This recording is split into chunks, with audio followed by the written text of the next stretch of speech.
அனைவருக்கும் வணக்கம். இன்றைக்கி நம்ம எப்படி சூப்பராக ஹோட்டல் ஸ்டைலில் நம்ம பைனாப்பிள் கேசரி எப்படி செய்கிறதுன்னு பார்க்கலாம். பொதுவாக நம்ம வீட்டில் கேசரி செய்யும் போது அது ஆறி போச்சுன்னா நல்லா கட்டியாக கம் மாதிரி இருக்கும். அந்த மாதிரி எதுவும் இல்லாமல் நல்லா ஆறி போனாலும் நல்லா உதிராக இருக்கிற கேசரி எப்படி செய்கிறதுன்னு பார்க்கலாம். அதுக்காக அடி கனமான ஒரு பாத்திரம் எடுத்திருக்கேன். இதில் 3/4 கப் கடலெண்ணெய் சேர்த்துக்கிறேன். இந்த கப் என்னென்னா நான் ரவையை எந்த கப்பில் மெஷர் பண்ணனோ அதே அளவு தான் இதில் எடுத்திருக்கேன். அதில் 3/4 கப் கடலெண்ணெய். இப்போது எண்ணெய் கொஞ்சம் காஞ்சதும் அதில் பாதி எண்ணெயை நம்ம ஒரு பவுலில் ட்ரான்ஸ்ஃபர் பண்ணி வச்சுக்கலாம். இது எதுக்குன்னு நான் உங்களுக்கு கடைசியாக சொல்கிறேன். ஏன்னா இந்த எண்ணெய் தான் நம்மளுக்கு மேஜிக் பண்ண போகுது. இப்போது இதில் நம்ம ஒரு 2 ஸ்பூன் நெய்யையும் சேர்த்துக்கலாம். நெய் நல்லா உருகுனதும் நம்ம இந்த கேசரிக்கு தேவையான முந்திரி பருப்பையும் பாதாம் பருப்பையும் சேர்த்து நல்லா வறுத்துக்கலாம். முந்திரி பருப்பும் பாதாம் பருப்பும் ஒரு 3/4 வறுத்ததுக்கு அப்புறமா காஞ்ச திராட்சையும் சேர்த்து நல்லா வறுத்துக்கலாம். இப்போ இது எல்லாம் வறுத்தாச்சு. இதில் நம்ம 1 கப் ரவையை நான் சேர்த்துக்கிறேன். ரவையை நல்லா சேர்த்து பொறுமையாக மீடியம் ஃப்ளேமில் நம்ம வறுக்கணும். ஹை ஃப்ளேமில் வச்சு வறுத்தோன்னா ரவை சீக்கிரமாக காஞ்சி போயிடும். அப்புறம் நம்மளுக்கு கேசரியில் புகை வாசனை வரும், டேஸ்ட்டும் நல்லா இருக்காது. இப்போ ரவை நல்லா வறுபட்டுடுச்சு. இதுக்கு தேவையான அளவு தண்ணி சேர்த்துக்கலாம்.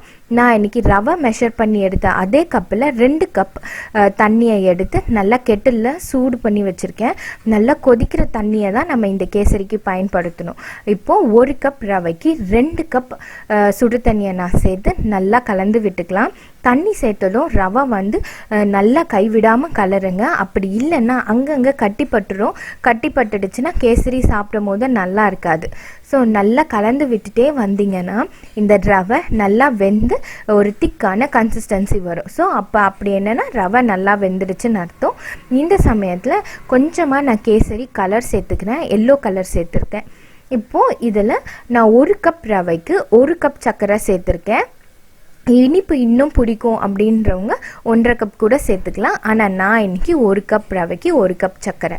ஏன்னா பைனாப்பிள் ஸ்வீட் எப்படி இருக்குன்னு பார்த்து அதுக்கேற்ற மாதிரி நீங்கள் சர்க்கரை சேர்த்துக்கோங்க. சர்க்கரை சேர்த்ததும் கொஞ்சம் கேசரி கொஞ்சம் தண்ணியாக இருக்கும். ஏன்னா சர்க்கரை சூட்டில் இலகி வரும். ஸோ அப்போ பார்த்திங்கன்னா நம்ம சேர்த்தத உடனே பாருங்கள் இப்போ கேசரி நல்லா தண்ணியாக இருக்குது. ஸோ இது உருகி நம்மளுக்கு சர்க்கரை உருகவே நம்மளுக்கு இது தண்ணியாக இருக்குது. இப்போது நான் இதுக்கு 1 கப் பைனாப்பிள் சேர்த்துருக்கேன். நான் இன்றைக்கி பைனாப்பிள் 1 கப் ரவைக்கு 1 கப் பைனாப்பிள் சேர்த்துருக்கேன். ஏன்னா என்னோடய பைனாப்பிள் அவ்வளோ ஸ்வீட்டாக இல்லை. நீங்கள் வச்சுருக்கிற பைனாப்பிள் ரொம்ப ஸ்வீட்டாக இருந்துச்சுன்னா அதுக்கேற்ற மாதிரி 3/4 கப்புலேருந்து 1 கப் வரைக்கும் நீங்கள் அட்ஜஸ்ட் பண்ணி சேர்த்துக்கோங்க. இப்போ பைனாப்பிள் சேர்த்துட்டு இதை நல்லா கலந்து விட்டுக்கலாம். இது கூடவே 3 ஏலக்காவையும் தட்டி வச்சுருக்கேன். அதையும் சேர்த்துட்டு நல்லா கலந்து விட்டுக்கோங்க. ஏன்னா ஒரே இடத்துல பைனாப்பிள் தங்கிடக்கூடாது. எல்லா இடத்துலையும் படுற மாதிரி நல்லா கலந்து விட்டுக்கலாம். ஸோ இப்போ பைனாப்பிள் எல்லாம் நல்லா கலந்து விட்டாச்சு. இந்த சமயத்தில் நம்ம ஃபஸ்ட்டு எடுத்து வச்சுருந்த கடலை எண்ணெயை இந்த கேசரியில் சேர்த்துக்கலாம். அது கூடவே ஒரு ஸ்பூன் நெய்யையும் சேர்த்துக்கலாம். ஏன் பச்சை கடலை எண்ணெய் சேர்த்தோன்னா ஒரு மாதிரி ஸ்மெல் வரும். ஸோ அதை அவாய்ட் பண்ணுறதுக்கு தான் நம்ம முன்னாடியே கடலை எண்ணெயை லைட்டாக சூடு பண்ணி வச்சு அதை இப்போ சேர்த்துக்கிறோம். இதை இப்படியே மூடி போட்டு ஸ்லோ ஃப்ளேமில் ஒரு 5 நிமிஷம் வைக்கலாம். அதுக்கப்புறமா அடுப்பை ஆஃப் பண்ணிவிட்டு அதே சூட்டில் ஒரு 5லேருந்து 10 நிமிஷம் வைங்க. அப்படி வச்சு எடுத்தோன்னா நம்மளோட கேசரி ரெடி ஆகிடுச்சு. நான் நடுவில் அடுப்பை ஆஃப் பண்ணதுக்கப்புறம் ஒரே ஒரு வாட்டி தான் அதை எடுத்து மிக்ஸ் பண்ணிவிட்டு அப்படியே 10 நிமிஷம் அந்த சூட்லேயே விட்டுட்டேன். இப்போ பாருங்கள் நம்மளோட கேசரி சூப்பராக நல்லா உதிராக ஹோட்டல் ஸ்டைல்ஸ் பதத்துலேயே நம்மளோட பைனாப்பிள் கேசரி ரெடி ஆகிடுச்சு. இதை எப்படி சர்வ் பண்ணுறதுன்னு பார்க்கலாம்.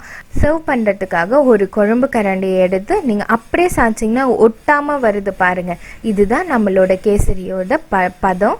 இப்போது நம்மளோட சூப்பரான பைனாப்பிள் கேசரி ரெடி ஆகிடுச்சு. இந்த ரெசிபி பிடிச்சிருந்தா எங்கள் சேனலுக்கு சப்ஸ்கிரைப் பண்ணுங்கள்.